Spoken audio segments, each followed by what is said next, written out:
Rivers State Governor Siminalayi Fubara has opened up about something many residents have suspected for nearly 2 years now.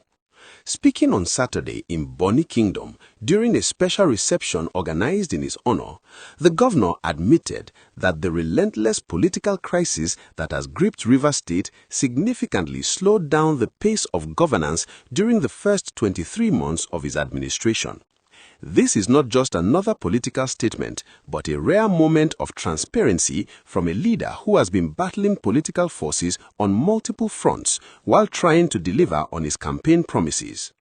The governor was in Bonny to witness the Iria ceremony of Queen Paula Tamunoi Pirinye Pepple, wife of the Amanyanabu of Bonny Kingdom, King Edward Asimini William Dapa Pepple III. The ceremony, which took place at Ikuba Square, attracted traditional rulers, chiefs, and key stakeholders from across the kingdom.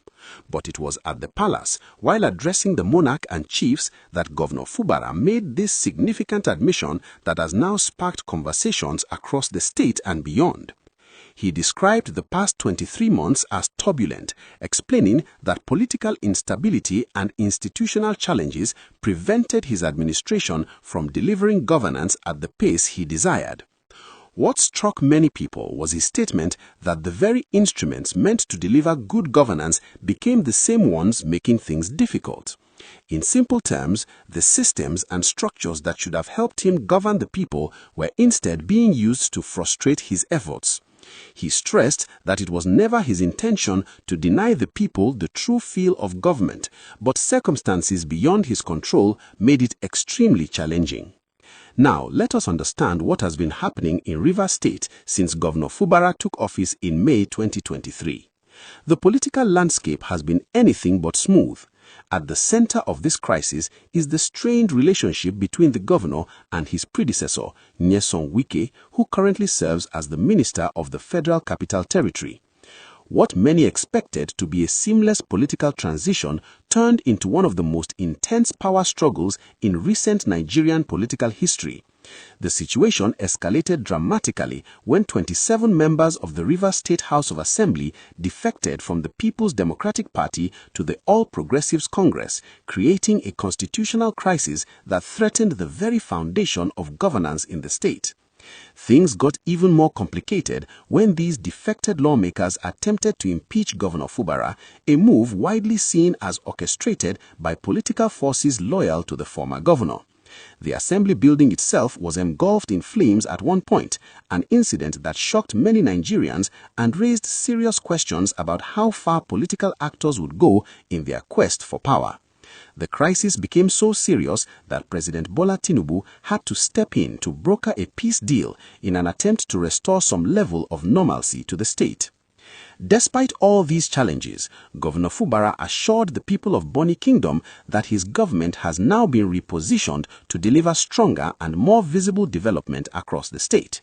He emphasized Bonny's strategic importance as a global economic hub, noting that the area requires a stronger government presence to complement the operations of multinationals like Nigeria Liquefied Natural Gas Limited. The governor announced plans to construct new internal road networks, implement shoreline protection projects to address erosion, and roll out initiatives to stimulate local economic activities in Bonny. He promised that before the end of the first quarter of 2026, residents will see and feel the presence of the Rivers State government in Bonny. If you are enjoying this breakdown and want to stay informed about political developments like this across Nigeria, please hit that like button and subscribe to our channel right now. Make sure you turn on your notifications so you never miss any update. During his address, Governor Fubara expressed deep appreciation to King Edward Pepple III for his patience, support, and steadfastness during what he described as the most difficult period of his administration. He emphasized that their relationship is not based on benefits but on sincerity and mutual respect, adding that no matter what happens, he will continue to stand with the monarch.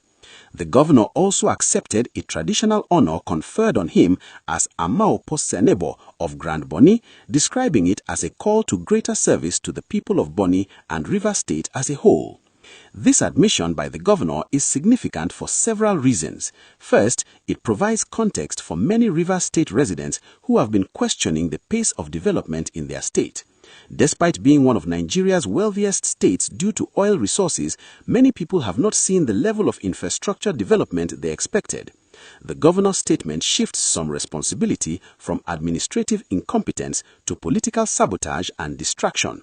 Second, it signals a possible turning point where more attention can now be focused on actual governance rather than political survival. The human cost of this political crisis cannot be overlooked. Civil servants have faced uncertainty, contractors have experienced delays in project execution, and ordinary citizens have watched as their elected officials engage in battles that seem disconnected from their daily struggles with poverty, unemployment, and inadequate infrastructure. The governor's acknowledgement suggests an awareness of these challenges and perhaps indicates that the worst may be behind the state. Looking at recent developments, there are signs that Governor Fubara is trying to move forward. Just weeks ago, he defected from the People's Democratic Party to the All Progressives Congress, a move that former Governor Peter Odili described as beneficial for the state because it aligns Rivers with the federal government. This political realignment could potentially reduce some of the friction that has characterized his administration so far. The situation in Rivers State raises important questions about Nigerian politics. Should governors be allowed to govern freely once elected, or should political godfathers maintain significant influence? How can we create systems that minimize destructive political conflicts and maximize governance efficiency? These questions extend far beyond Rivers State and touch on the fundamental nature of our democracy.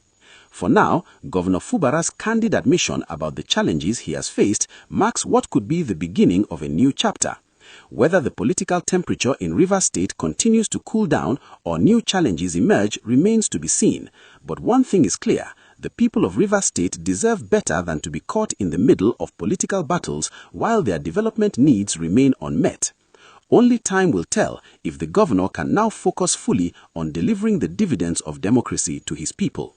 Before you leave, do not forget to like this video and subscribe to our channel for more in-depth political analysis and breaking news from across Nigeria. Your support helps us continue bringing you quality content.